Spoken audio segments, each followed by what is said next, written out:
नमस्कार दोस्तों, आप देख रहे हैं जनता से रूबरू। आइए चलते हैं खबरों की ओर। भारत जैसी संस्कृति पूरी दुनिया में नहीं।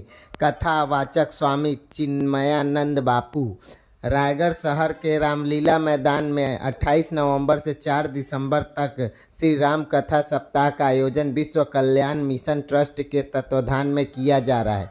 इस आयोजन में प्रख्यात कथावाचक स्वामी चिन्मयानंद बापू अपने मुखारबिंद से श्री राम कथा का वाचन कर रहे हैं। इसी कड़ी में गुरुवार को स्वामी चिन्मयानंद महाराज पत्रकारों से रूबरू हुए, जहां उन्होंने वैचारिक शुद्धता और जीवन में जीने के सही तरीकों के लिए आयोजित इस कथा को महत्वपूर्ण बताया। उन्होंने कहा कि आज मानव आधुनिकता की ओर बढ़ गया है, लेकिन साथ ही उदासीनता की ओर अग्रसर होता जा रहा है। इस उदासीनता को दूर करने के लिए विचारों में शुद्धता जरूरी है, जो सनातन संस्कृति और हमारे शास्त्रों से प्राप्त होती है।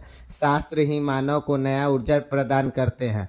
कथावाचक कलाकार और साहित्यकार ये हमारे समाज में 3 प्रहरी होते हैं, जो समाज की दिशा तय करते हैं। जब ये तीनों ही अपना कार्य कर्तव्य निष्ठा से कार्य करते हैं तो समाज बेहतर बनता।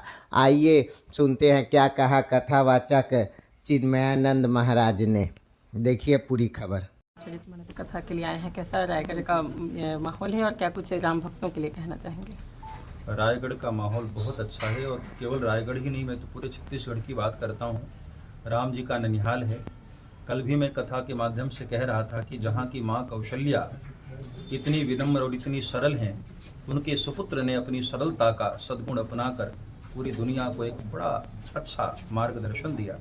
ये भूमि तो बार बार हम सभी वैष्णव जनों के लिए वंदनीय है, पूरे छत्तीसगढ़ की भूमि। और रायगढ़ आया हूँ तो मुझे बहुत अच्छा लग रहा है। बहुत सारे जनमानस पहुँच करके भगवान की कथा सुन करके मार्गदर्शन दे रहे हैं, बड़ी खुशी की बात है। भारत एक धर्मनिरपेक्ष देश है और कई साधु कहते हैं कई जगह, मतलब जैसे बागेश्वर धाम जी का कहना है हिंदू राष्ट्र बनाएंगे। निश्चित ही बनना चाहिए, लेकिन कैसी इस विषय में क्या विचार रखते हैं और आगे कब तक की ऐसी संभावनाएं रहेंगी हिंदू राष्ट्र बनने की? देखिए, पहली बात तो धर्मनिरपेक्षता का मतलब नास्तिकता नहीं होता है। धर्मनिरपेक्ष का मतलब है कि सभी धर्मों को बराबर सम्मान दिया जाए और सभी धर्मों की भी अपनी एक मर्यादा होनी चाहिए। जबरदस्ती ये कन्वर्ट की व्यवस्था जो दूसरे धर्म के लोग अपनाते हैं, आप देखो हमारा सनातन धर्म जो है वो कभी कन्वर्ट नहीं करता है। जो सनातन धर्म में आते हैं वो कन्विंस होकर आते हैं। आप अपने धर्मों की अच्छी बातें रखिए, यदि लोगों को अच्छा लगेगा तो आपके धर्म में स्वयं ही आएंगे। ये इस तरह से माइंड वॉश करके और इस तरह से जिहाद इत्यादि फैला करके लोगों को अपने धर्म में लाना, ये धर्म निरपेक्षता पर चोट करता है और ऐसे धर्मों के में सख्त खिलाफ है। ऐसा नहीं होना चाहिए। Thank you.